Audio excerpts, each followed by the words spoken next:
मंगल मूर्ति सतगुरु मिलवैं सर्वाधार।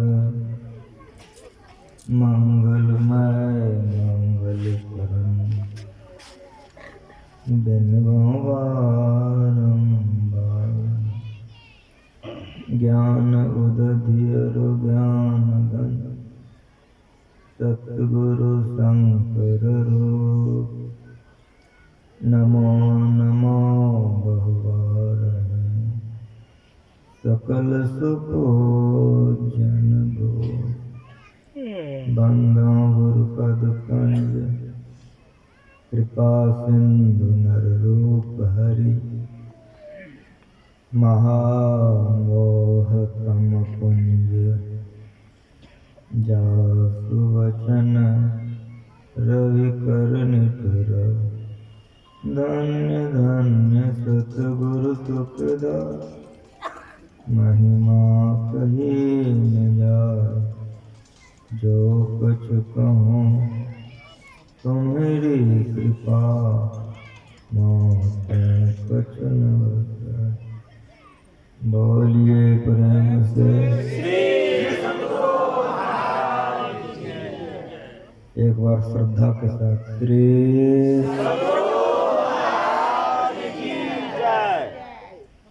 वंदनीय साधु समाज, परम आदरणीय सज्जन वृंद, सत्संग पधारे पवित्रात्माओं। इस धरातल पर जितने संत आज तक हो गए हैं,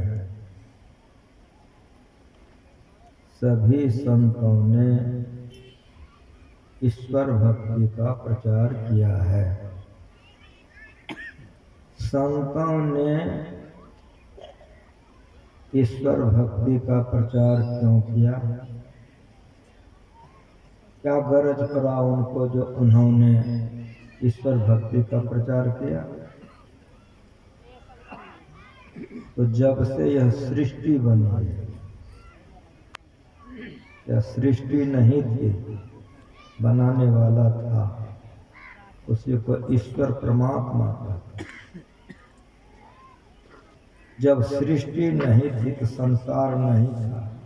जब संसार नहीं था तो हम आप राम कृष्ण काली दुर्गा कोई नहीं थे। लेकिन हम आप काली दुर्गा नहीं थे, लेकिन काली दुर्गा को बनाने वाला था। राम कृष्ण को बनाने वाला था। चौचंडा छठ सबको बनाने वाला जो है वो परमात्मा है, वह ईश्वर है।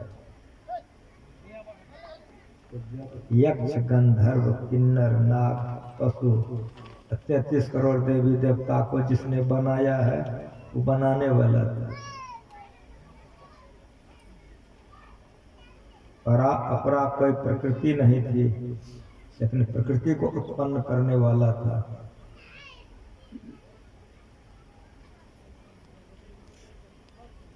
जिन्होंने बनाया और जब से बनाया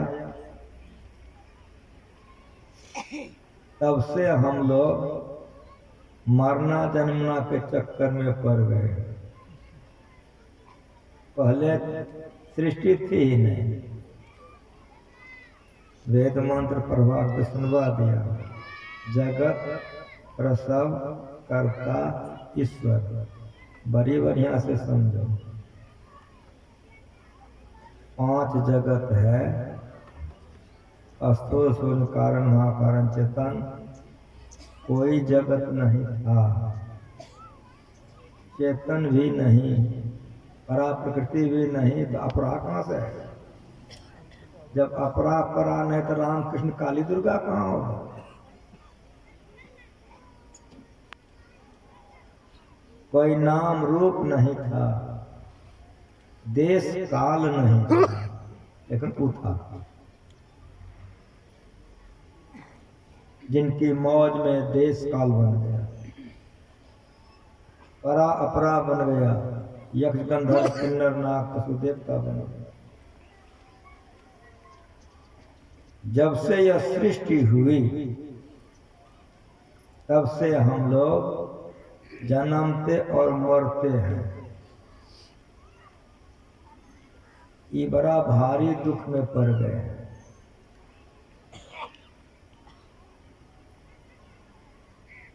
जन्म ही नहीं होगा, मरना होगा। जन्म ही नहीं होगा तो काम भोग विलास सताएगा, क्रोध लोभ सताएगा। जन्म हुआ, शरीर मिला, एक न एक दिन मरेंगे जरूर। धनवान बनेंगे कि नहीं शक है, गुणवान बनेंगे कि नहीं शक है, पुत्रवान बनेंगे कि नहीं शक है, लेकिन मरेंगे कि नहीं इसमें भी शक है। हो कहिए जना, चलना है रहना नहीं, चलना है विश्वास निश्चित निश्चित। इसीलिए गुरु महाराज जी हम लोगों को सिखा के गए और अभी सभी लोग पाठ किए हैं कि आवागमन सम दुख दूजा। आवागमन मरना और जन्मना। मरना कोई नहीं चाहता है, मरना पड़ता है। नरक में जाना कोई नहीं चाहता है, लेकिन जाना पड़ता है। कहाँ से आए हो? जैसे आम फरा है वैसे फरे हो, नहीं माँ के पेट से आए। कै दिन रहा? दिन नहीं, का महीना रहा, किस गति में रहा, साक्षात न रहा। पत्नी अच्छी नहीं है, पति बढ़िया नहीं है, बेटा खराब निकल गया, खाने के लिए अन्न नहीं है, घर बढ़िया नहीं है। ये दुख को संतों ने गिनवे नहीं किया है। ये दुख को संतों ने नहीं गिना है। संतों ने गिना है आवागमन सम दुख दूजा। आए नहीं जग में कोई, सबको गुरु महाराज रटा के गए, कोई नई बात नहीं। आवागमन सम दुख दूजा, है नहीं जग में कोई। इसके निवारण के लिए छठ पर्व करना चाहिए। चौचंडा पर्व, काली माँ को दुर्गा माँ, यही याद रखो। जो बोले हो जिस सराटा का गुरु माँ जी गए, इसके निवारण के लिए प्रभु भक्ति करनी चाहिए। वो प्रभु कैसा? डमरू पीटने वाला, कि तीर चलाने वाला, कि बांसुरी फूकने वाला, कि खप्पर वाली? जो सुनने आए हो सुनवा दिया, लेकिन कुछ नहीं कहीं आरती करने तो गड़बड़ हो जाए। जो सुने हैं बढ़िया से सुने। सबको गुरु महाराज जी रटा के गए हैं। ये सिद्धांत है। अगर सिद्धांत भुला जाओगे तो कुकर्म करोगे, गिर जाओगे। गलती करोगे ना, आवागमन में रहोगे। इसीलिए आवागमन सम दुख दूजा, है नहीं जग में कोई। इसके निवारण के लिए प्रभु भक्ति करनी चाहिए। इसीलिए प्रभु भक्ति का प्रचार संतों ने किया। लोग जन्मने मरने से छूट जाएंगे। जब जन्मे नहीं होगा तो बिहा करना है क्या? तब दूल्हा कन्या का जरूरत है क्या? समझ में आ रहा है? घर मकान का जरूरत है क्या? जन्म ही नहीं होगा, कौन उपाय है? हम जन्म में नहीं करें, कौन उपाय है? तो प्रभु भक्ति करनी चाहिए। गुरु महाराज सिखा के गए हैं, सबके मुंह में है। वो प्रभु कैसा? अव्यक्त, आंख से उसको नहीं देख सकते हो। उनकी आवाज को आप कान से नहीं सुन सकते हो। उनको आप जिहा से चाट करके नहीं जान सकते हो। उन तक आप पैर से चल करके नहीं जा सकते हो, वाणी से बोल करके उनका गुण नहीं गा सकते हो। बड़ी गजब बात है। जहां कोई इंद्रियां नहीं जा सकती है उसी को अव्यक्त कहते हैं। 5 कर्मेंद्रियां हैं और 5 ज्ञानेंद्रियां हैं और 4 अंतःकरण है। 1400 जो नहीं जाना जाए वो अव्यक्त है अवश्य, लेकिन अव्यक्त है। इंद्रियों को व्यक्त नहीं है। ये अव्यक्त भाव में जो है वो परमात्मा है, जो व्यक्त भाव में है वो माया है।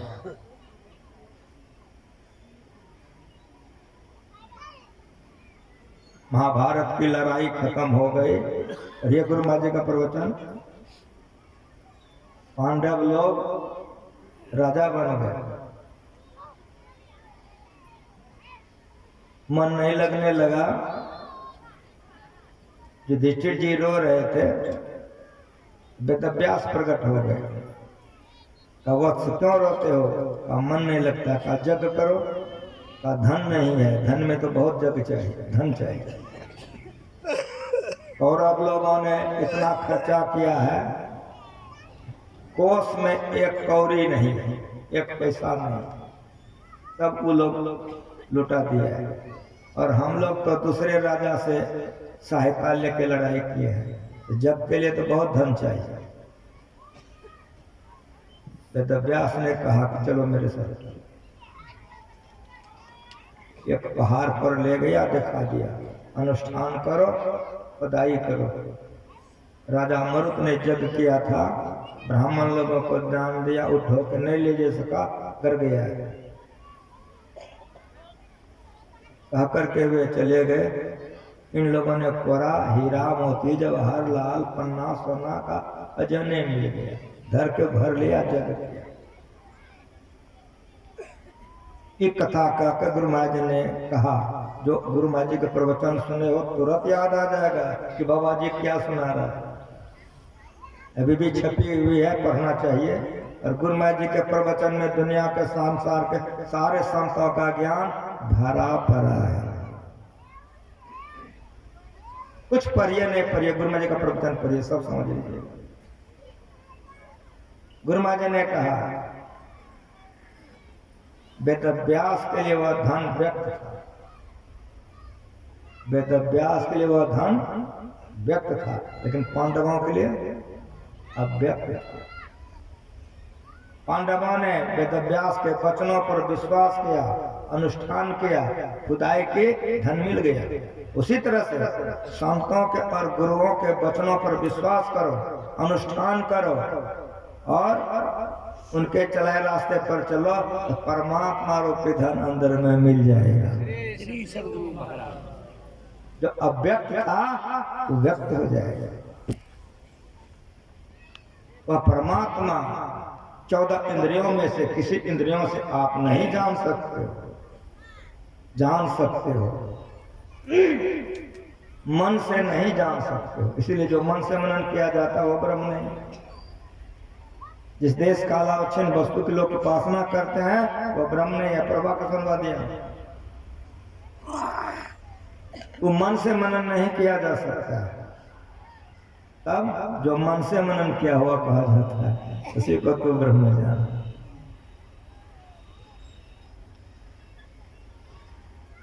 तो परमात्मा है, लेकिन 14 इंद्रियों से आप नहीं जान सकते हो, इसलिए अव्यक्त है। लेकिन अव्यक्त होते हुए सब जगह व्यापक है। हम में, तुम में, खरक खंभ में, सब में व्यापक राम। मेहंदी में लाली, घी दूध में, सब में बस समान। वो अव्यक्त है इंद्रियों के लिए, आपके लिए अव्यक्त नहीं। उसको जान सकते हो, लेकिन आत्मा से जान सकते हो। मन से नहीं जान सकते, बुद्धि से नहीं जान सकते हो, आंख कान पैर से नहीं जान सकते हो। जान सकते हो जो कहता कि मन हमारा है, ये कपड़ा हमारा, हम कपड़े हैं। हाँ बोलो जरा, मन हमारा है, कि तन हमारा है, हम तने हैं, हाँ बोलो, तन हमारा है। उसी तरह मन हमारा है, कहने वाला कौन है? उसी से जान सकते हो, मन से नहीं जान सकते, बुद्धि से भी नहीं जान सकते। इसीलिए अव्यक्त व्यापक सब जगह वैसे है जैसे दूध में घी है, केतारी में रस है, फूल में सुगंध है, बादल में पानी है, उसे परमात्मा सब जगह है, कहीं से खाली नहीं है। लेकिन ये बात याद रखो कि सब जगह घुस करके और आ गया है, ऐसा नहीं है।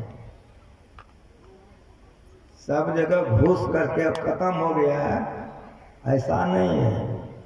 अव्यक्त व्यापक सब में घुसा हुआ है, लेकिन घुस करके, याद है कि नहीं, घुस करके व्यापक पर। अच्छा, आप लोगों से पूछते हैं कि आपके गांव में कितना घर है, बिहार में कितना घर है? अच्छा, सौंसे भारत में कितना घर है? अमेरिका, रूस, जापान, तिब्बत, एक के बार पूछता हूं, सौंसे दुनिया में कितना घर है? गिन सकोगे? बता सकोगे? एक तो घर बताओ जिसमें आकाश नहीं है। तो बढ़िया से सुनिए जो पाठ हुआ है, ये वेदांत ज्ञान है। वेदांत ज्ञान रसहीन होता है, बढ़िया से सुनो।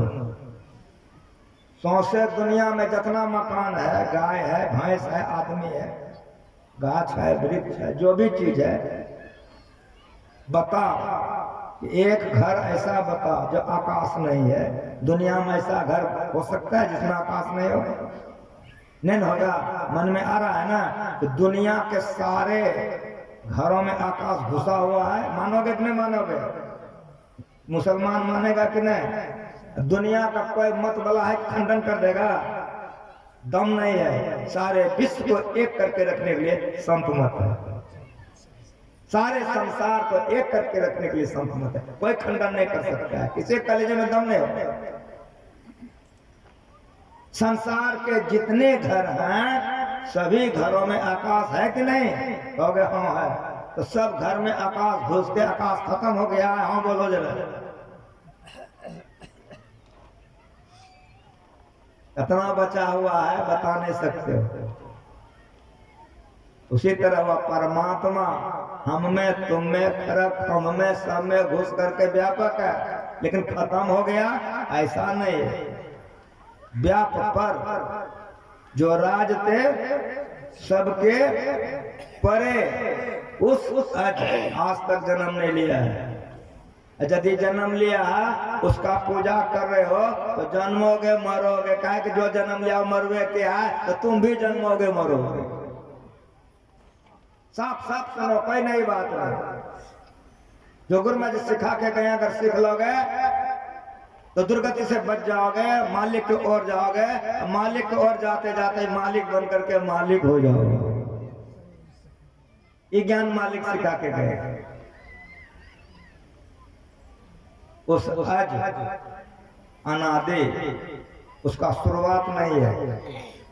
जिसका शुरुआत होता है उसका अंत होता है। जिसका शुरुआत ही नहीं तो अंत कैसे होगा? धरती का शुरुआत है, पानी, अग्नि, आकाश सबका शुरुआत, उसका शुरुआत नहीं है।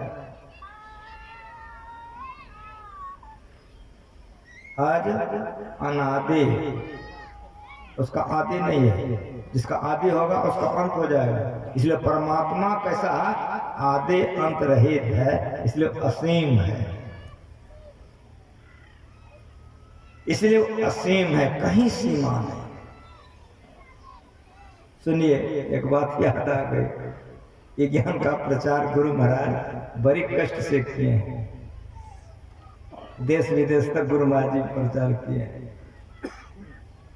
गुरु महाराज जी के साथ हम लोग नेपाल गए हुए थे। अंतर भीतर नेपाल में गुरु महाराज जी का प्रोग्राम चल रहा था। हमको कोई जरूरी पड़ गया। हम गुरु महाराज जी के चरण में जाके कहे, हजूर हमको कुप्पा घाट लौट करके जाना पड़ेगा, ऐसे ऐसे काम है हमको।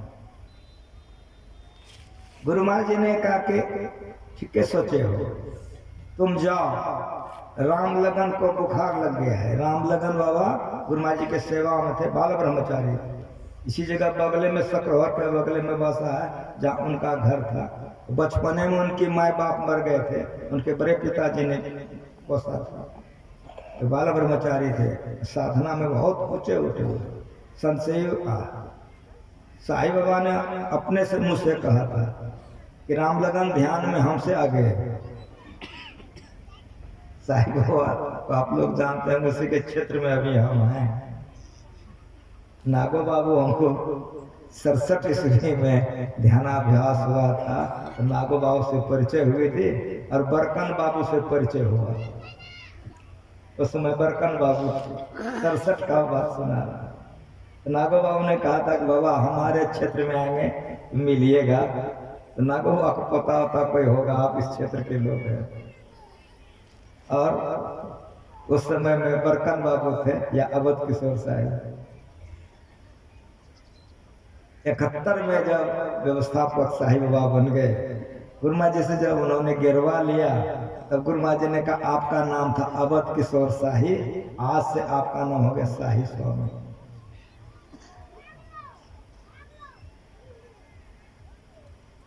राम लगन बाबा को बुखार लग गई थी। गुरु महाराज जी ने कहा केदार, हम कहे जी सरकार, अब तुम भागलपुर जाओगे, राम लगन को साथ में ले लो। जी सरकार, उसको वहीं छोड़ देना। जी, तो हम अपनी तैयारी करने लग गए। राम लगन बाबा से प्रार्थना किए, हमको उपा घाट जाना है, गुरु महाराज जी की आज्ञा है कि उसको बुखार है, उसको भी लेते जाओ। कहा ठीक है, तो हम चले जाएंगे। उनकी भी तैयारी होने लगी। अभेदानंद स्वामी अभिनंदन ग्रंथ के लेखक, 60 ईस्वी वाला, 61 में जो अभिनंदन ग्रंथ सबसे पुराना वाला अभेदानंद स्वामी, उनका पूरा नाम है उदित नारायण चौधरी, रिटायर्ड शिक्षक थे। जब उन्होंने गिरवा लिया था रिटायर होने के बाद, गुरु महाराज ने नाम उनका अभेदानंद स्वामी रखा। वे भी साथ में, उनको मालूम हो गया, वे भी चले गए गुरु महाराज जी के पास कि हजूर केदार जी जा रहे हैं कोपागा, राम लगन जी भी जा रहे हैं, हजूर हमको भी काम है, अगर हजूर की आज्ञा हो जाती हम भी चले जाते। कहा आप भी चले जाइए। तो हम लोग सब कोई तैयारी किए। नेपाल में जोगमनी में ट्रेन लगी थी, सारा सामान हम अपना बाबा का, अभिदान बाबा का सब गाड़ी में लदवाए। एक वर्ष पर राम लगन बाबा को लेटा दिए। हम बोले कि बाबा हम दुकान से आते हैं, गर्म पानी लेकर आपको दवाई खिलानी है, इसलिए हम पानी लेके आते हैं। जाओ। हम पानी लेके जब आ गए, उनको गोली खिलाने लग गए दवाई। हमको कहते केदार जी, और जो बगल में सामने में चश्मा वाला बैठा है, कोट वाला, बज्जी अब गड़बड़ आदमी है। हम कहते क्या हुआ? जब तुम पानी लाने गए थे, तुम्हारा बेडिंग हमारा बेडिंग नबिता बाका सब वो टेप टेप के छू छू करके देख रहा, ये आदमी ठीक नहीं। उनका हजूर कोई दिक्कत नहीं है, आप दवाई खा लिए हैं, आप सो जाइए, हम अकेले देखेंगे वो चश्मा वाले को क्या है। उनको लेकर आता, गाड़ी खुल गई, जाने लगे। बगल में अभेदान बाबा बैठे थे। उस सज्जन ने अभेदान बाबा से पूछा आप लोग कहाँ से आ रहे हैं? नेपाल से। तो किस लिए गए थे? तो गुरु महाराज जी गए थे। आप लोग क्या करते हैं? हम लोग ईश्वर भक्ति का प्रचार करते हैं। गुरु महाराज ईश्वर भक्ति का प्रचार करते हैं। ईश्वर किसको कहते हैं? अभेदानंद बाबा उनको समझाने लग गए। बीच बीच में वो बोल दे, अभेदानंद बाबा का तुम सुनो, समझने का प्रयास करो। बीच बीच में वो टोक दे, कुछ बोल दे। एक बार वो अंग्रेजी में कुछ बोल दिया, विद्वान आदमी था ऊंचे दर्जे का, तो अंग्रेजी में कुछ बोल दिया। वो अंग्रेजी में जो बोला, अभेदानंद अंग्रेजी में जब उसको गलियाना सुन के, तुम अंग्रेजी देखता है रे, तुम क्या समझता है गिरवा में है तो हम भिखमंगा है रे, तुम्हारा ऐसा ऐसा पोता हमको है, अंग्रेजी दिखाता है तुम हमको। दाम लगन बा उठ के बैठ गए, इधर आओ, काहे बूढ़ा आदमी को तंग करते हो, मेरे बच्चे के पास बैठे, क्यों तंग करते हो बूढ़े आदमी। और उसने जो भी कहा है गलत नहीं कहा है। उसका बेटा अमेरिका में रहता है, तुम्हारे उम्र को उसको पोता है, सुना अंग्रेजी कैसा है। भिखमंगा बाबा जी नहीं है, तुमको जो समझना है मेरे बच्चे के पास बैठो, यहाँ बैठो। बैठा दिए, बाबा लेट गए, गाड़ी चल रही, तो मेरा मुंह देखने लगे। हम तो तुरंत देखे थे ही। थोड़ी देर के बाद उस सज्जन ने मुझसे पूछा कि ईश्वर किसको कहते हैं। हमको तो हुआ कि बाबा इतने बड़े विद्वान थे, इतना लड़ाई हो गया। हम उसको वेद मंत्र सुनाने लगे। वो कहा कि वेद मंत्र से नहीं कही, छोड़ दिए हम। तब उपनिषद पढ़ना शुरू किए, का उपनिषद से नहीं कही, छोड़ दिए हम। तब हम कबीर साहब का कहना शुरू किया, कहना है कबीर से नहीं कही। गजब आदमी। हम उसको पूछे कि आप ये बताइए कैसे कहें जो आपको संतुष्टि होगी। आपके गुरु महाराज क्या कहते हैं सो कहिए। जैसे वो बोला आपके गुरु महाराज क्या कहते हैं सो कहिए, उसको हम ऊपर नीचे देखने लगे। तो हमको कहता है इतना गौर से हमको क्या देख रहे हैं आप, हमको कोई मतलब है। क्या मतलब है? सुनिए, वेद में एक मंत्र है, उपनिषद में ऋचाएं हैं,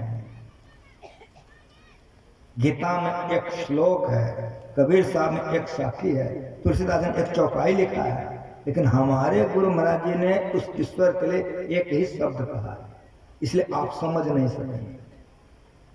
इसलिए मैं आपको ऊपर नीचे गौर से देख रहा हूं।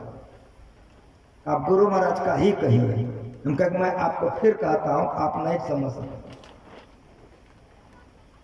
उसने कहा कि हम समझे नहीं समझे, आप गुरु महाराज का कहिए।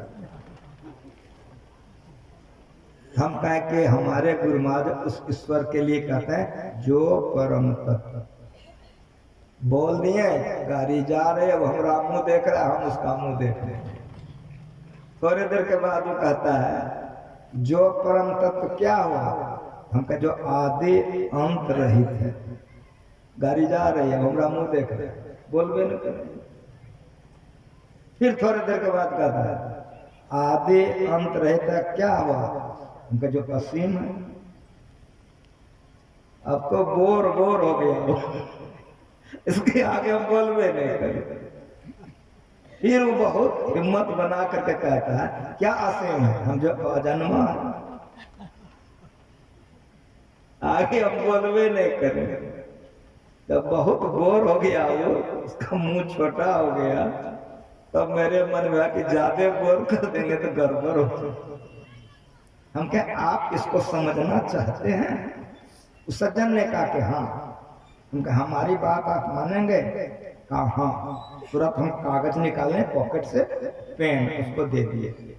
हम कहा सुनिए, जब तक मैं बोलते रहूंगा तब तक आप केवल सुनते रहिए, बीच में टोकिएगा नहीं। यदि कोई बात बीच में बोलने की इच्छा हो जाए, इसलिए कागज और पेन दिया हूं, लिख लीजिएगा, बोलिएगा नहीं। इस शर्त मंजूर है? कहा हाँ मंजूर है। अब सुनिए, आप लोग भी सुनिए। मैंने उनसे कहा कि जो वस्तु स्थूल होती है वह सूक्ष्म में स्वाभाविक व्यापक होता है। अब बढ़िया से सुनिए, जो वस्तु सूक्ष्म होती है वो स्थूल में स्वाभाविक व्यापक होता है और अपना मंडल घेरा वैसे रखता है। इसको आप ऐसे समझिए कि हमारे बच्चे स्कूल पढ़ने जाते हैं, जो भूगोल के शिक्षक हैं मास्टर, वो हमारे बच्चों को पढ़ाते हैं। कैसे पढ़ाते हैं? पानी और मिट्टी को कांच के गिलास में घोल लेते हैं, शीशा के गिलास में घोल लेते हैं, मेज पर रख देते हैं। थोड़े देर के बाद आप गिलास को देखिए तो नीचे में मिट्टी मिट्टी दिखेगी, ऊपर में पानी पानी दिखेगा। मतलब क्या हुआ? पानी के कनकन में, मिट्टी के कनकन में पानी घुस करके अपना स्थान ऊंचा रखा। इस तरह से बच्चा को पढ़ाता है हमारा मास्टर। एक गुना धरती है जिस पर हम लोग अभी बैठे हैं, 3 गुना पानी ही पानी है, सागर ही सागर है। ये ब्रह्म ज्ञान है, बड़ा बढ़िया से सुनिए। जिसका ब्रह्मचर्यहीन है तो माथा घूमने लगेगा। संभल करके खूब होश में सुनिए, कथा कहानी नहीं है। जो पाठ हुआ उसको बढ़िया से सुनिए। ये धरती पर जो हम लोग बैठे हैं, इसके कन कन में पानी घुस करके 3 गुना पानी बेसी है, जो सागर ही सागर है। लेकिन धरती को कहीं कोरिए पानी मिलता है। अब सुनिए, उस पानी को आप गर्म कीजिए तो पानी के कन कन में अग्नि प्रवेश कर जाती है। जब गर्म पानी आपके देह पर ढाल फपला हो जाएगा। समझ में आया? अग्नि पानी के कन कन में प्रवेश क्यों कर गई? तो पानी से अग्नि सूक्ष्म है, महीन है। इसीलिए अब होश में सुनिए, जितनी दायराएं जल की है, गर्मी अग्नि का दायरा उससे बेसी है, पहला। और सुनिए, उस अग्नि को हवा बुझा देती है, इसलिए हवा अग्नि से बेसी है। हवा का एक लेयर है आकाश में, जहां तक हवा का लेयर है वहां तक हवाई जहाज उड़ती है। लेकिन जहां की हवा नहीं है, हवाई जहाज नहीं उड़ सकती। इसीलिए हमारे वैज्ञानिकों ने रॉकेट बनाया है। तो आपको समझ में आ रहा है कि हवा का भी एक लेयर है, एक दायरा है, एक सीमा है। बढ़िया से समझिए। ये 4 हुआ, हवा, गर्मी, जल और मिट्टी। ये चारों के अंदर में आकाश घुसा हुआ है।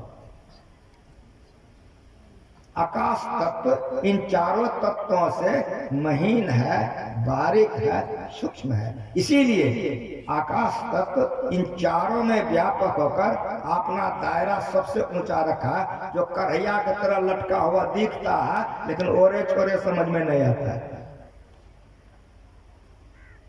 15 लाख गुना बड़ा सूर्य है, जो हम लोग देखते हैं थरिया ऐसा दिखता है। जिस धरती पर हम लोग बैठे हुए हैं उसे चंद्रमा एक धरती है। यहाँ से हम लोग थरिया ऐसा देखते हैं। हमारे वैज्ञानिकों ने रॉकेट बनाया, चंद्रलोक गया।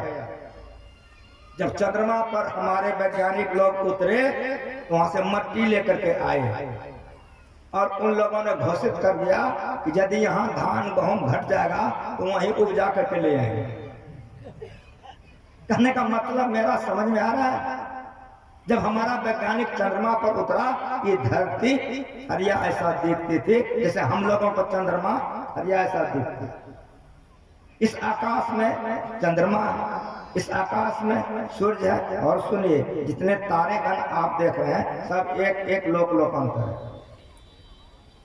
हमारे वैज्ञानिकों ने रॉकेट बनाया था, चंद्रमा पर गया है, आगे नहीं जा सकता। ये आकाश से कितना बड़ा और छोड़ने लग रहा है। इस आकाश के लिए गोस्वामी तुलसीदास जी महाराज ने रामायण में लिखा, नव सत कोटि अमित अवकाशा। इसलिए बराबर सत्संग कीजिए, ये ज्ञान समझ में आ जाएगा तो भिकमंगी छूट जाएगी। नव सत कोटि, ऐसे ऐसे आकाश को, 100 करोड़ आकाश को। तुलसीदास जी महाराज लिखते हैं रामायण में, जो लोग पढ़े हैं पढ़िए, नव सत कोटि अमित आकाश, ऐसे ऐसे आकाश को, 100 करोड़ आकाश को तो मालिक जगह दे देगा। फिर भी मालिक में जगह कितना है कोई नहीं बता सकता है। व्योम को व्योम, अनंत अखंडित, आदि न अंत, सुमध्य कहाँ है, ओ परमान करे परिपूर्ण।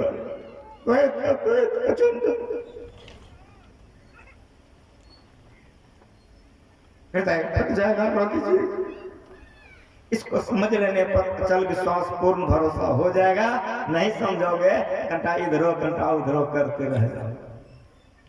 रोज बोलते हो, अभी भी बोले हो, एक ईश्वर पर अचल विश्वास पूर्ण भरोसा। दूसरे लोग गलती करें, हमारे सत्संगी लोग को फूल दे दीजिए, देखिए 2-4 जगह चढ़ाएगा। यहाँ गाल बजाए एक ईश्वर अचल विश्वास, फूल पे 4-5 पर विश्वास, ये क्या हो गया?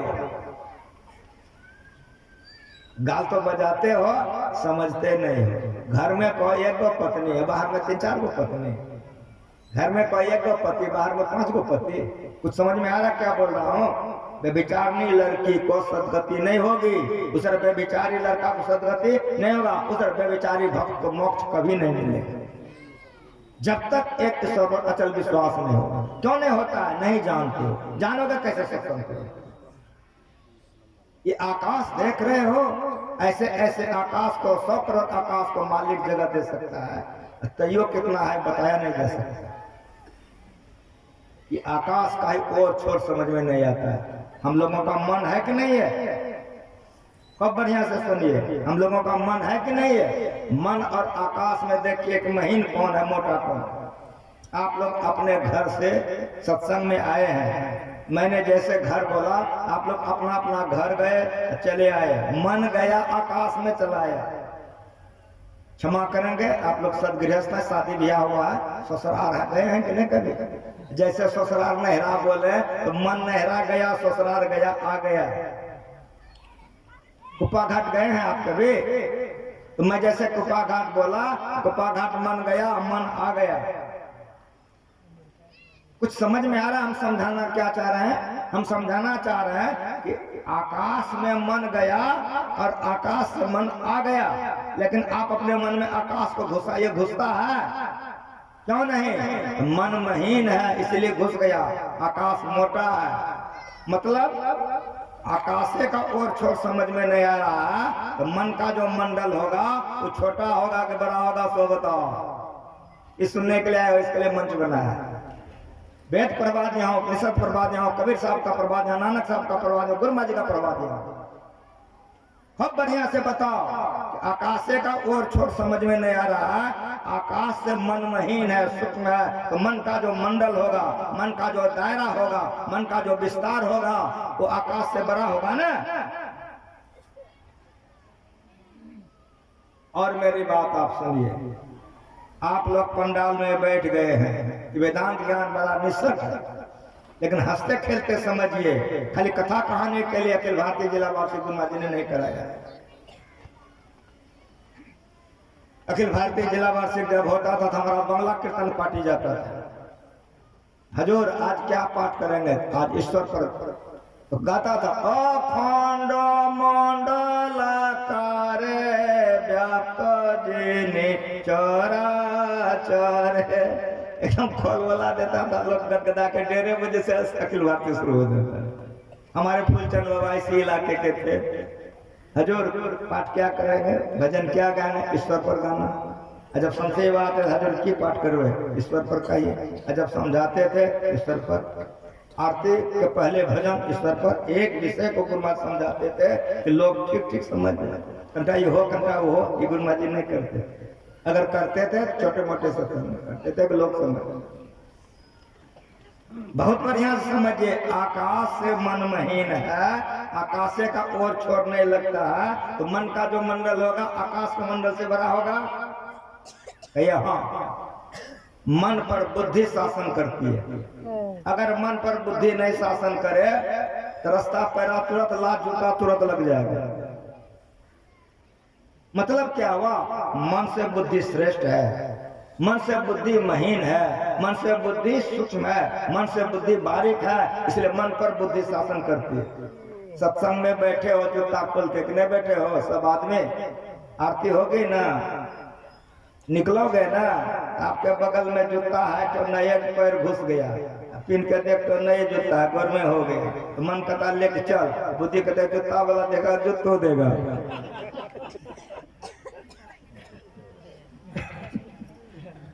आप लोगों का मन गड़बड़ा नहीं जाए, हंसते खेलते ब्रह्म ज्ञान को समझिए। हम चाहते हैं कि मेरा बाप जो सिखा दिया है अगर सब सीख जाए तो एक पर विश्वास होगा कि एक जगह फूल चढ़ाएगा दूसरे जगह नहीं चढ़ाएगा, नहीं जानता है। इसीलिए अगर रोज बोलता है एक अचल विश्वास, अब फूल चढ़ाने लगते रहो जगह पर चौपटे हो, माइक पर गड़ जाएगा कि भागलपुर का लोग सुने एक अचल विश्वास, अब फूल लेते 4-5 जगह चढ़ाने लग जाता है। ये की हो गया? मन पर बुद्धि शासन करती है। अगर मन पर बुद्धि शासन नहीं करे तो हम लोग गिर जाएंगे। मतलब क्या हुआ? मन के मंडल से भी बुद्धि का मंडल भरा होगा। इसीलिए मन मनन नहीं कर सकता। करवा के सुनवा दिया, मन मनन नहीं कर सकता। और सुनिए, जितना का जितना मैं आपको सुना रहा हूं, सबके सब जड़ है। अपनी शक्ति सत्ता किसी को नहीं, इस सब के सब जड़ है। इसमें चेतन व्यापक है। अगर इस शरीर से चेतन निकल जाए मर जाएगा, उसे मन से चेतन निकल जाए तो काम नहीं कर सकेगा मन, बुद्धि से चेतन निकल जाए तो बुद्धि मर जाएगी। इसका मतलब हुआ कि चेतन जो है इन सबसे ज्यादा सूक्ष्म है। इसलिए चेतन का जो दायरा होगा सबसे बेसी। हम बस से कहीं जा रहे थे, हम बस से कहीं जा रहे थे, 2 सीटा बस था, बगल में एक साधु आके बैठ गया, लेकिन बहुत ऊंचे तबके के विद्वान साधु। बातचीत होने लग गए, वो हमको समझाने लग गए। तो मेरे मन में बड़ी खुशी हो गई कि गुरु महाराज की बड़ी कृपा है, अच्छे विद्वान साधु मिल गए हैं। वो हमको समझाते गया, सुनते गए, घंटों उनका सुनते रहे। मेरा उतरने का पारी आ गया। तो मेरे मन में हुआ कि जिस बाबा जी का कि हम घंटों सुन लिए हैं, इसको मिनटों में सुना दे तो गड़बड़ हो जाए। अब लास्ट में इसको मिनटों में सुना के हमको उतरना है। मैंने प्रणाम किया और मैंने कहा कि आप इस मत को मानते हैं? कहा मैं कबीर पंथ का। मैंने कहा अगर कबीर पंथ के आप हैं, कबीर साहब आपके गुरु हैं? अवश्य गुरु हैं। मैंने कहा कि आप बीजक को मानते हैं? हाँ, बीजक मेरा गुरु ग्रंथ। मैंने कहा अगर गुरु ग्रंथ में कुछ लिखा हुआ होगा उसको आप मानेंगे? अवश्य मानूंगा। उच्च तबके के विद्वान साहब, उन्होंने कहा अवश्य मानूंगा। कबीर मत में 12.5 मत है। कबीर मत में 12.5 मत है। जब गुरु महाराज जी सशरीर मौजूद थे तो मेरे मन में प्रश्न होता था कि 12.5 काहे होता, 12 होता चाहे 13 होता, ये 12.5 काहे हो गए? मेरे मन में घूमता था। जब हम बनारस गए कबीर चौरा, इसकी खोज की किताब मिल गई, उस किताब को मैंने पढ़ा तो समझ में आ गया। एक पारख मत है, कबीर मत में एक पारख मत है। पारख मत वाला हम अभी आपको जितना पढ़ाए सब मानता है, चेतन तक को मानता है, लेकिन चेतन करे पर परमात्मा को नहीं मानता है। पारख मत वाला परमात्मा को नहीं मानता है, लेकिन इतना जितना हम पढ़ाए आपको ये सब मानता है। चेतन तक को मानता है, लेकिन परमात्मा को नहीं मानता है। वो पारख मत का साधु। उसने कहा कि बीजक मेरा गुरु ग्रंथ है। मैंने कहा अगर गुरु ग्रंथ है, अगर बीजक में कुछ बातें हों आप मानेंगे? अवश्य मानूंगा। तो मैंने सुनाया स्वरूप अखंडित व्यापी, ये परमात्मा है। स्वरूप अखंडित, स्वरूप स्वरूप, स्वरूप अखंडित व्यापी, चैतन्य चैतन्य, ऊंचे नीचे आगे पीछे दाहिन बाएं अनन्य, बराते बरा छोटे छोटा में ते सब लेखा, सबके मध्य निरंतर साईं दृष्टि दृष्टि सो देखा। चाम चश्म सो नजर न आवे तब खोज रूह के नैना, चून चगून वजूद न मानो कह सुबह नमूना आईना। जैसे आईना सब दर्शावे जो कुछ भेष बनावे, क्यों अनुमान करे साहब को क्यों साहब दर्शावे। जाए रूह अल्लाह के भीतर ते भीतर के ठाएं, रूप अरूप हमारे आशा है हम दोनों की साएं। जो कोई रूह आपने देखा सो साहब को पेखा, कहे कबीर स्वरूप हमारा साहब को देखा। जैसे मेरी वाणी समाप्त हुई कि कहे कबीर सुनो भाई साधो, साहब को दिल देखा, उस सज्जन विद्वान साहब को मेरा चेहरा देखने और देखते देखते हमको कहते साहब जी, जी साहब आप तो हमारे ग्रंथ से हमें को पछाड़ दिए, हम कहे क्षमा कीजिए, क्षमा कीजिए, इसमें हार जीत की बात नहीं है। अगर कबीर आपका गुरु है, मेरा भी वे गुरु है, और बीजक आपका गुरु है, गुरु ग्रंथ है, बीजक हमारा भी गुरु ग्रंथ। यहाँ पर ईश्वर परमात्मा खुदा गॉड अल्लाह नहीं कहा है, लेकिन कहा है, क्या कहा? चैतन्य चैतन्य। उस सज्जन ने कहा कि साहब जी ये पद हमको याद है, कितना बार मैं इसको पढ़ा, लेकिन जहां आकर आपने मेरी दृष्टि को रोक दिया, इस पर मैंने विचार ही नहीं किया। चैतन्य चेतन, चेतन को चेतना देने वाला वो चेतन से बड़ा हो जाएगा। समझ में आ रहा है? चेतन से वो बड़ा हो जाएगा। ये परमात्मा है। कौन? चैतन्य चैतन्य, जो चेतन को उत्पन्न किया है, जो चेतन को भी चेतना देने वाला है, यही परमात्मा है। वो कैसा है? तो जर्रे जर्रे में वह है समाया, उसके चेहरे पर पर्दा नहीं है। ये फारसी शब्द है। जर्रे जर्रे में वह है समाया, उसके चेहरे पर पर्दा नहीं है। मतलब पर्दा ससीम पर पड़ता है, पर्दा असीम पर नहीं पड़ता है।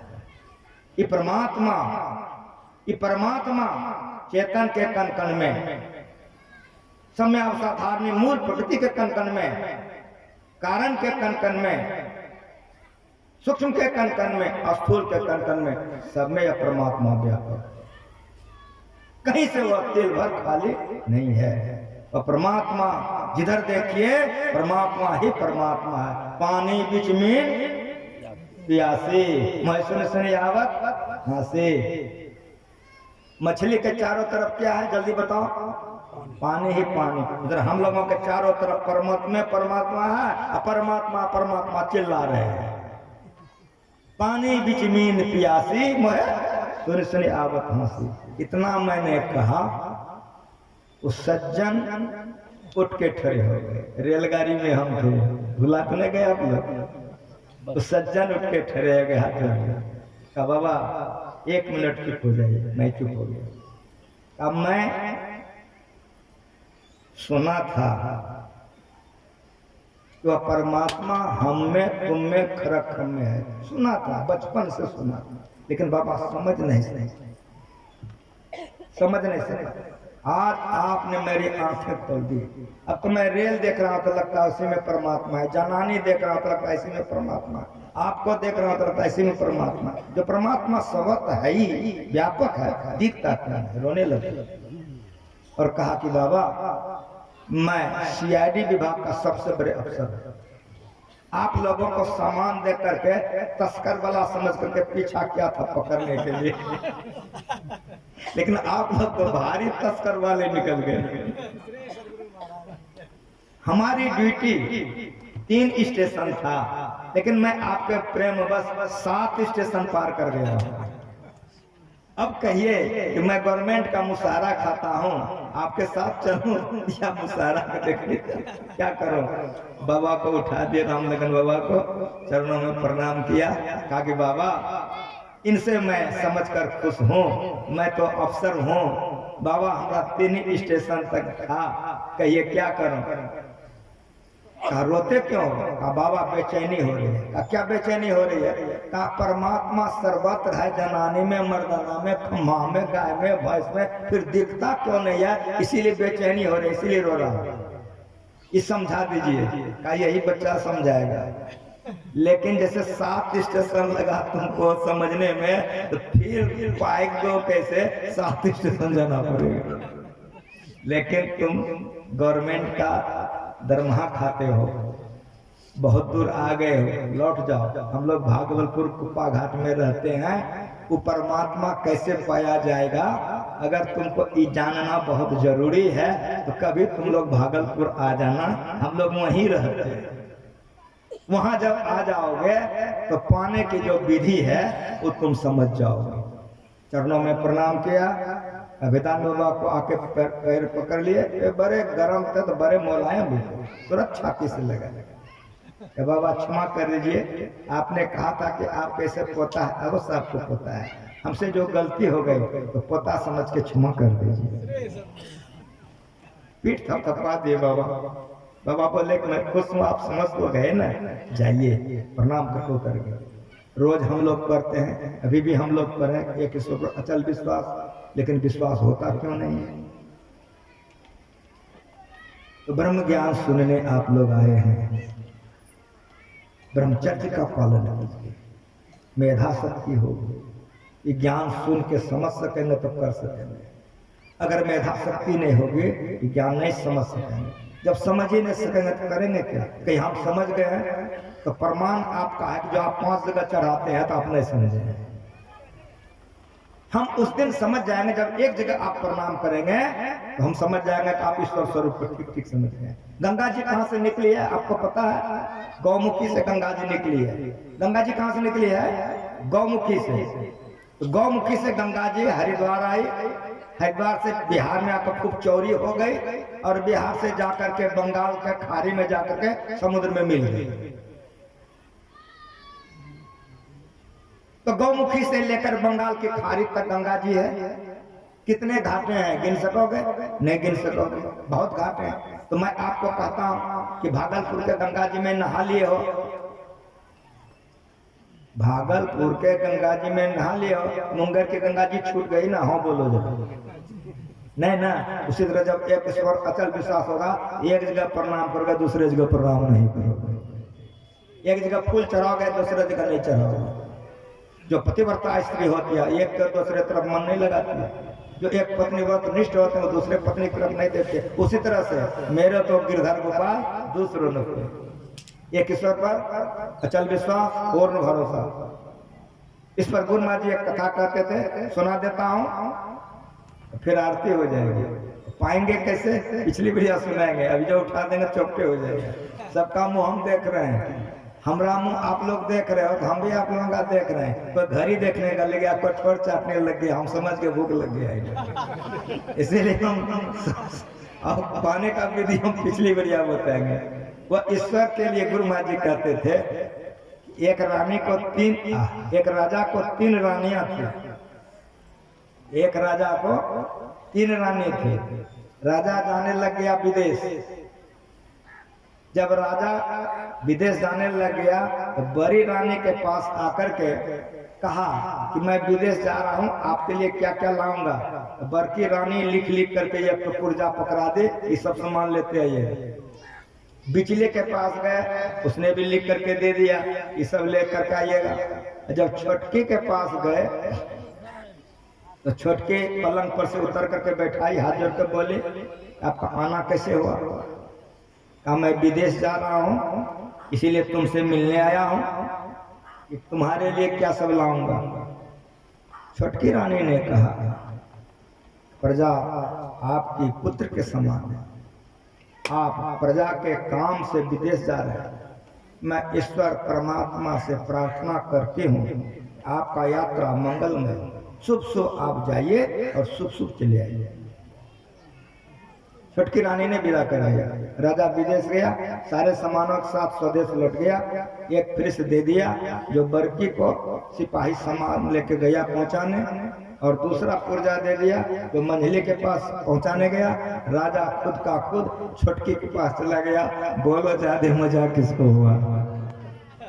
अगर बेटा मांगोगे तो बेटा दे देगा, बेटी मांगोगे तो बेटी दे देगा, पत्नी मांगोगे पत्नी दे देगा, पति मांगोगे पति दे देगा, धन दे मांगो धन, मालिक छूट जाएगा। अगर मालिक से मांगना है तो मालिक को मांग लो कि जीवन सफल हो जाएगा।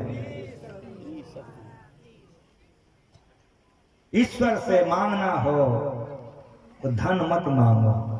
क्या मांगो कछु न रहाई, देखत नयन चलियो जग जाए। 1 लाख पूत 1.25 लाख नाती, जारा बंदर दिया न बाती, आवत संगन जात संगाती, का वैद बांधे आती। पूरा भजन करिए, ठगा जाइएगा। अगर संसार के पदार्थों को आप मांग लोगे ईश्वर से तो ठगा जाओगे। अगर ईश्वर से ईश्वर को मांग लोगे तो जानत तुम्हें हो जाओगे। जीवन सफल हो जाए। जो परमात्मा स्त्री नहीं है, जो परमात्मा पति नहीं है, जो परमात्मा पुरुष नहीं है, नाथ से मात पिता सुत बंधन, नाथ से कामन नारे, अकुल निरंजन अपर परम्परो, सगली ज्योत तुम्हारे, घट घट अंतर ब्रह्म लुटाया, घट घट ज्योत बसाए, बजर कपाट मुक्त गुरमत निर्भय तारे लाए, जंत पाए काल से जनता बसगत जगत सवाए, सदगुरु खोज पदारथ पावन, छोटे सब समाये, सोचाए भारय साथ समावे, बिरला सोचाचारे, अंत को परम पंथ मिलाया नानक सब। ऐसे परमात्मा के शरण में चले जाओ, लेकिन जब गुरु की कृपा होगी तब। इसीलिए सतगुरु करुण करता ठहरदर नहीं जावे।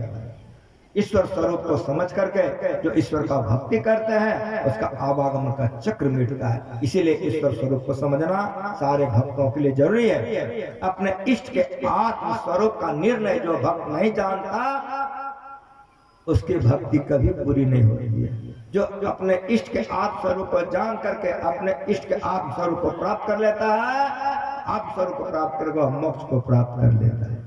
इसीलिए अपने इष्ट के आत्म स्वरूप को जानकर आत्म स्वरूप को प्राप्त करके संत मत कहता है कि शांति की प्राप्ति हो जाएगी, जीवन मुक्त हो जाएगा। जीवन मुक्त मुक्ता हो, जब जीवन मुक्ता नहीं तब लग दुख सुख भुगता हो। इसीलिए परमात्मा मिल जाए, उसके स्वरूप को जानिए। वह परमात्मा जो स्त्री नहीं है, जो पुरुष नहीं है, जो देश काल नहीं है, जो नाम रूप नहीं है, उसको कैसे पाएंगे? इसके संबंध में मैं आपका सेवा अपराह्नकालीन करेंगे। तो परमात्मा कैसे पाया जाएगा इस विषय का हमारे साधक लोग, हमारे साथी लोग सुनाएंगे। फिर मेरे हिस्से में जो बच जाएगा मैं आपका सेवा करूंगा। एक भजन आप लोग बढ़िया से पदावली से सुनिए, फिर आरती हो जाएगी, अभी का सत्संग पूर्ण हो जाएगा। एक बार प्रेम से बोलिए, ले जाइए माइक।